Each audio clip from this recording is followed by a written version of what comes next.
Village ফুডে সবাইকে স্বাগত। আজকে আমি মিনি পুরি বানাবো আর আলু কষা বানাবো। আমরা কেমন আছেন? ভালো আছেন? আমিও ভালো আছি। আমরা দেখতে থাকুন কি করে আমি বানাচ্ছি।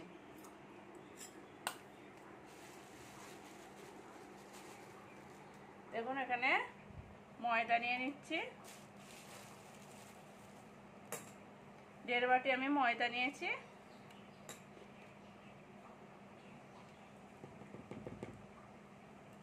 আর আধা বাটি আমি আটা নিয়েছি। দুটোকে আমি ভালো করে মাখিয়ে নিচ্ছি। আমি শুধু ময়দা দিয়ে করছি না, আমি আটা ময়দা পাইল করে করছি। ময়দার ভাগটা বেশি নিয়েছি, আটার ভাগটা কম নিয়েছি। দেখুন আমি নুন দিয়ে দিচ্ছি স্বাদ অনুযায়ী। এখানে আমি একটু কালার দিচ্ছি, কালার করার জন্য আমি কালার দিচ্ছি।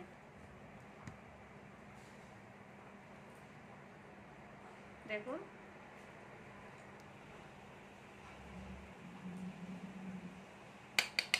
কালার দিয়ে দিয়েছি, দিয়ে ভালো করে মাখিয়ে নিচ্ছি। আর মধ্যে আমি তেল নিয়ে নিচ্ছি। আমি সাদা তেল নিচ্ছি। আপনারা সরষের তেল দিয়ে বানালে সরষের তেলও দিবেন। সরষের তেল দিলে একটা গন্ধ ছাড়ে, সাদা তেল দিলে একটু ভালো লাগে। এখন সবার বাড়িতেই সাদা তেল দিয়েই রান্না হয় বেশি। এটাকে ভালো করে মাখিয়ে নিচ্ছি। আটা ময়দাটাকে আমি তেল দিয়ে ময়ান দিয়েছি ভালো করে। দেখুন মোটো হয়ে যাচ্ছে, খুব মোটো হয় না, হ্যাঁ, যেই জন্যে আমি এর উপরে এবার তেল দিয়ে দেবো। আর এরম করেই মাখাবেন। এই দেখুন এরম করেই মাখাতে হবে। দিয়ে জল দিয়ে দিচ্ছি।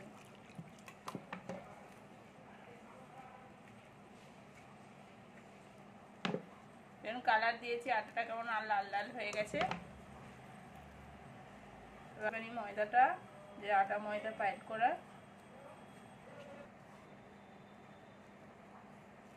আটা দিয়ে মাখাতে হবে। বেশি জল দিয়ে দিলে আবার আটা দিতে হবে, ময়দা দিতে হবে, তখন লুচিটা ভালো হবে না, ফুলবেও না আর ভালো হবে না।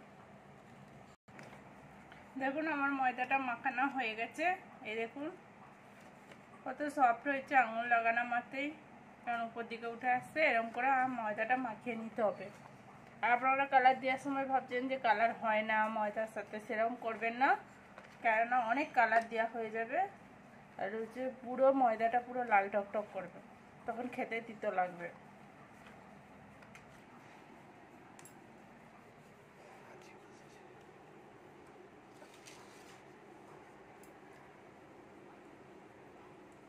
দেখুন আমি বড় বড় করে লেচি কেটে নিয়েছি। দেখুন আমি রুটির মতো বড় করে বেলে নিচ্ছি। আর আমি পাতলাও করব না, রুটি যেমন হয় সেরকম করে আমি বেলে নিচ্ছি। বাবাই হাতের কাছ থেকে একটু সরো বাবা।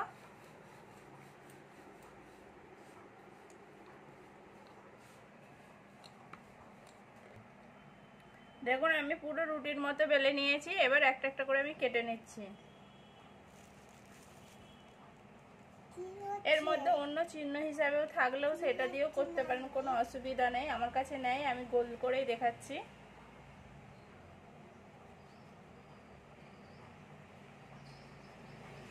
আর খুব পাতলা করেও চলবে না।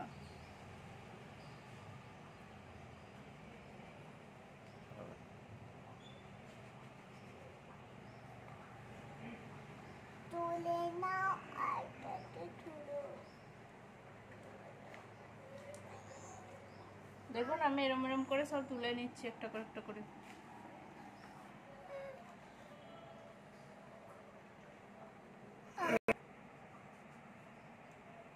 দেখুন কেটে নিচ্ছি একটা একটা করে।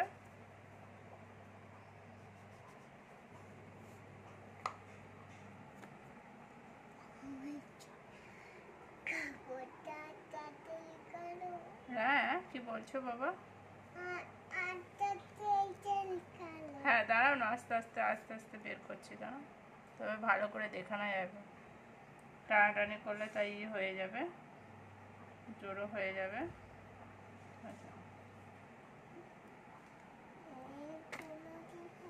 এই দেখুন এবার আমি তুলে নিচ্ছি একটা একটা করে। দেখুন বন্ধুরা, আমি এটা আলু সিদ্ধ করে নিয়েছি। এটা আমি আলুটা ছাড়িয়ে নেবো এবারে আলু কষার জন্য। দেখুন আমি ছাড়ছি একটা একটা করে।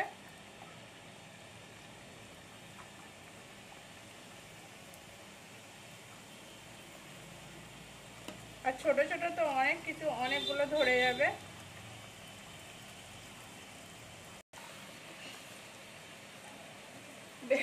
যতটা ধরবে ততটাই দিতে হবে। দেখুন এই দেখুন সবগুলো ফুলেছে কেমন।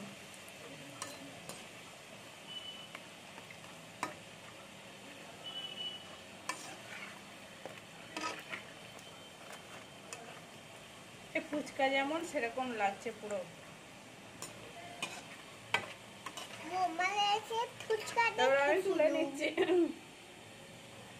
এবার আমি তুলে নিচ্ছি কারণ এটা বোঝা যাবে না লাল হয়ে গেছে কি না হয়েছে। পড়ে গেছে তো আমি তুলে নিচ্ছি।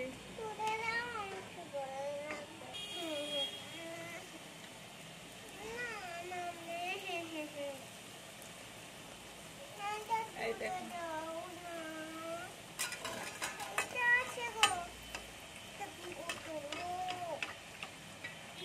তেলটাকে এরকম ভিতর থেকে নাড়িয়ে নিলে তাহলে লুচিগুলো উপর দিকে উঠে যাবে আর ফুলেও যাবে।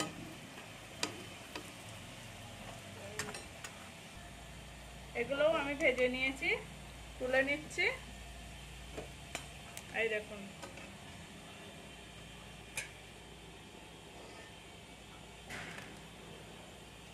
এরকম করে আমি সবগুলো ভেজে নিচ্ছি।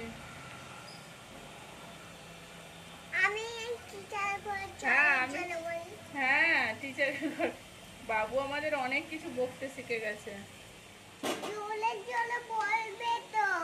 হ্যাঁ জোরে জোরে বলবে তো। দেখুন তো কম দিয়েছি, দেখুন সবগুলো ফুলেছে। আমি আলু কষার জন্য পেঁয়াজ কুচি, কাঁচা লঙ্কা কুচি আর ধনেপাতা কুচি। এখানে আমার তেল গরম হয়ে গেছে। আমি তেজপাতা, শুকনো লঙ্কা আর কিছুটা গোটা জিরে দিয়ে দিচ্ছি। এটা আমরা ভাজবো একটু। এবার কাঁচা লঙ্কা কুচিগুলো দিয়ে দিচ্ছি। একটুখানি নেড়ে নিচ্ছি। এবার পেঁয়াজ কুচিগুলো দিয়ে দেবো, নাহলে লঙ্কাগুলো ছিঁড়ে যাবে। আর পেঁয়াজগুলো একটু ভাজতে দেবো। পেঁয়াজটা ভাজার জন্য তাড়াতাড়ি নুনটা দিয়ে দিচ্ছি। পেঁয়াজটা ভাজতে দেবো। দেখুন আমি একটু কালার দিচ্ছি, এটা আপনাদের ব্যাপার, আপনারা কালার দিতেও পারেন নাও পারেন। এর মধ্যে আমি আলুগুলো তুলে দিচ্ছি, কেননা কালারটা জ্বলে যেতে পারে। এই দেখুন পেঁয়াজও ভাজা হয়ে যাবে, আলুটাও একটু ভাজা হয়ে যাবে।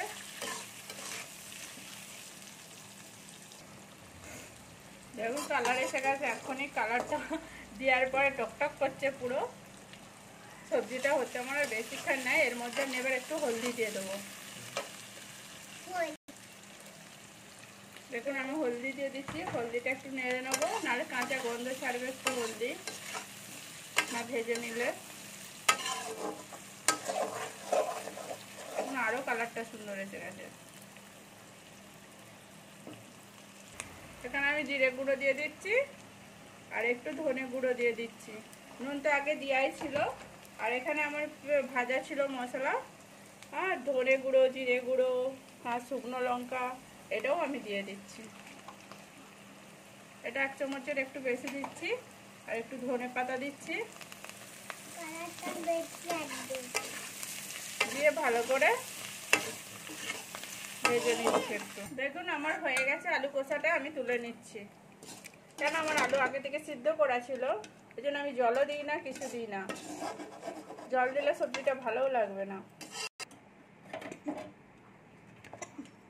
পুরো সবজিটা আমার কমপ্লিট হয়ে গেছে। আপনারা দেখুন কেমন হয়েছে সবজিটা, কত সুন্দর কালার আসছে আর দেখতেও খুব সুন্দর লাগছে। আর এখানে আমার